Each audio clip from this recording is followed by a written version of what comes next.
Ladies and gentlemen, it's Tixie here. Welcome back to the channel, and today I thought it was finally time for me to break my silence on the fact that this year's Call of Duty has been officially announced as Black Ops 7. We are going to be having two back-to-back Black Ops games, and I also kind of today wanted to tie that in with why I've not really been playing an awful lot of Black Ops 6. So if we start off, guys, firstly with Black Ops 7. So we kind of knew that it was coming, right? I feel like this has been something that, you know, although it's only been officially announced in more recent times, we've kind of had an idea that this was what it was going to be.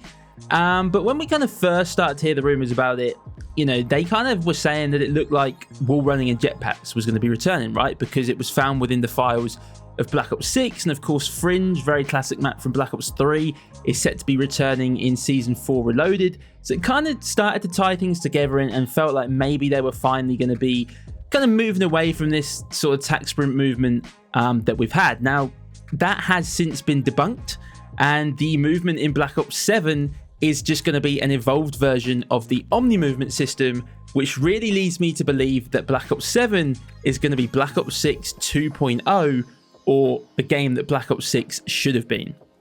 Now, you'll have to let me know in the comments, guys, how you feel about that. It wasn't that I was kind of incredibly hyped to have wall running and jetpacks back. Like, I thought it would have been cool. But when they said that, I just thought at least it gave, you know, Black Ops 7 its own kind of, you know, DNA, right? You know, it felt like maybe they were actually going to do something a little bit different.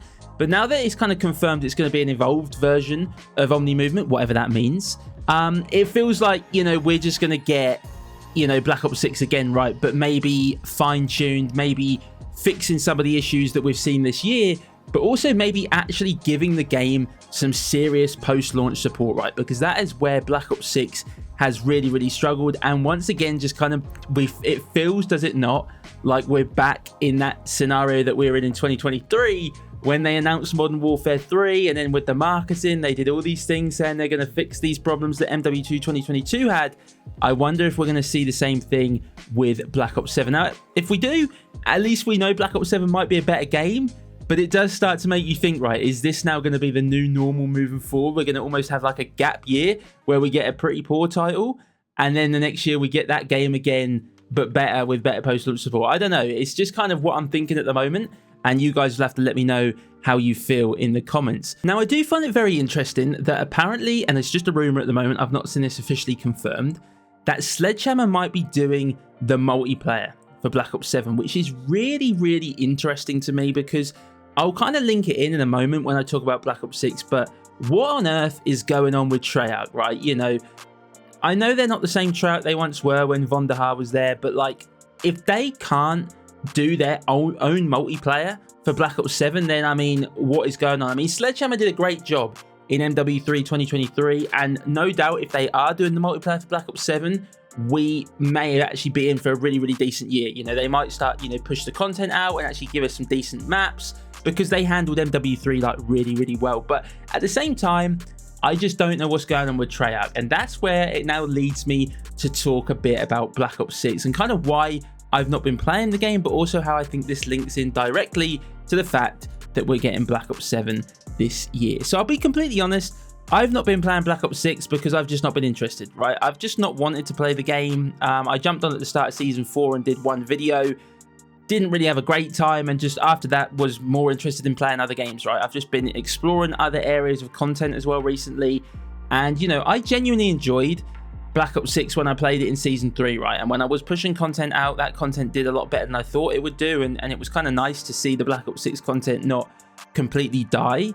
But I just haven't had that kind of want to go back and keep grinding the game. And I think, you know, there might have been a little bit of a honeymoon period for myself in Season 3, you know, with Demolition being added to the game, and also upgrading my PC. You know, I finally had a PC that would run Black Ops 6, which I think definitely helped. But, you know, over time, just the same kind of little minuscule issues kept kind of creeping in, which just frustrate me about Black Ops 6. Now, I remember just how excited I was, you know, at the launch of Black Ops 6, right? You know, I wasn't expecting Cold War 2.0, and I think we kind of knew that right after the beta. You know, the movement was completely different, but that, you know, there were still some similarities across the two games.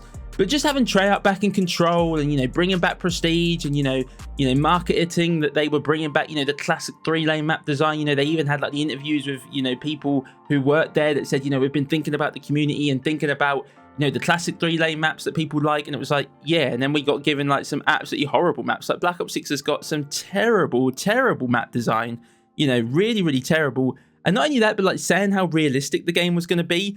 And don't get me wrong, I'm not one of those people who hate skins to the point where I think they shouldn't be in the game. But like, and I don't need the game to be like a mil sim. I don't need it to be incredibly realistic for me to enjoy it. But like the fact they were saying the game was going to be realistic, and then some of the skins they've put in the game this year has just been absolutely hilarious.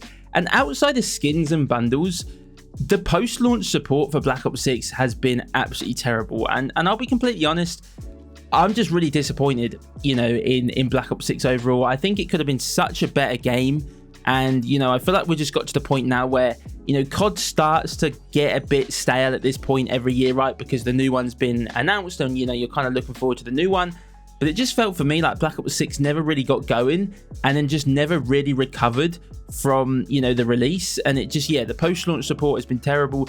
The other thing I find really interesting, linking back to Sledgehammer possibly doing the Black Ops 7 multiplayer, I don't know if anybody remembers, but I'm sure there was a rumor going around before Black Ops 6 released that Sledgehammer were holding maps back from MW3 for Treyarch to use in Black Ops 6. Now, I don't know how true that is, whether it happened at the end, right? Because MW3 had some awesome maps. Black Ops 6 has had some shockers, so I can't imagine that Sledgehammer designed any of these maps, if I'm being completely honest.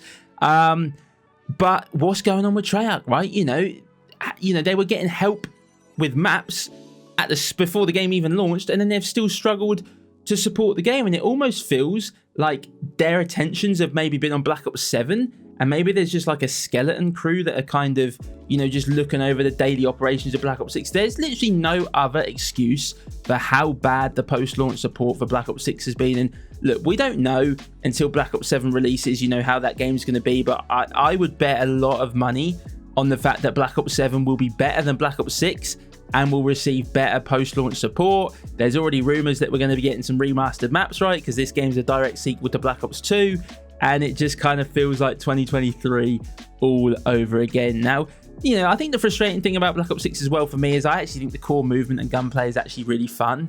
But for me, just like the lack of good maps and the lack of consistency across lobbies, like how can I still not get a good, decent run of 6v6 games on Black Ops 6 without people leaving and nobody filling the lobby, or starting the game like 4v4 and nobody joins? Like, I just don't understand how this game has had such little issues like that. And the fact that you can't even vote for maps half the time is just stupid, right? You're just getting put into maps you don't want to play. If it's a bad map, everybody leaves, and you're just in this constant cycle of searching for games. And, you know, it's just really, really frustrating. And like I say, the lack of content outside of skins and bundles has really been pretty poor this year. And like I say, I'm not too worried about skins, but at the same time, I do feel like they've just pushed it a little bit too far this year. And like the Season 4 Reloaded content just looks absolutely terrible.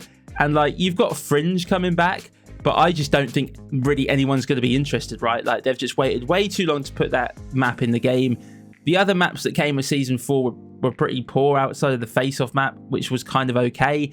So yeah, I don't know, guys. I mean, I'm still going to look to cover a little bit of Black Ops 6, and of course, I'll be keeping an eye on Black Ops 7 over the course of the next few months as we lead up to release. But yeah, I just kind of felt like I wanted to talk a bit about BO7 today, and also just kind of tie that into why I've not been playing Black Ops 6. And apologies to those of you that enjoyed the Black Ops 6 content. I just haven't really wanted to play the game. I don't really enjoy playing it that much, and I don't think the content does well enough to warrant me kind of putting a lot more time into that game. But anyways, I'm going to leave that one there. Please do let me know your thoughts down in the comments, guys, on Black Ops 6, but also what you think about Black Ops 7. And all that leaves me to say is I hope everyone's a great day, and I'll catch you all in the next one.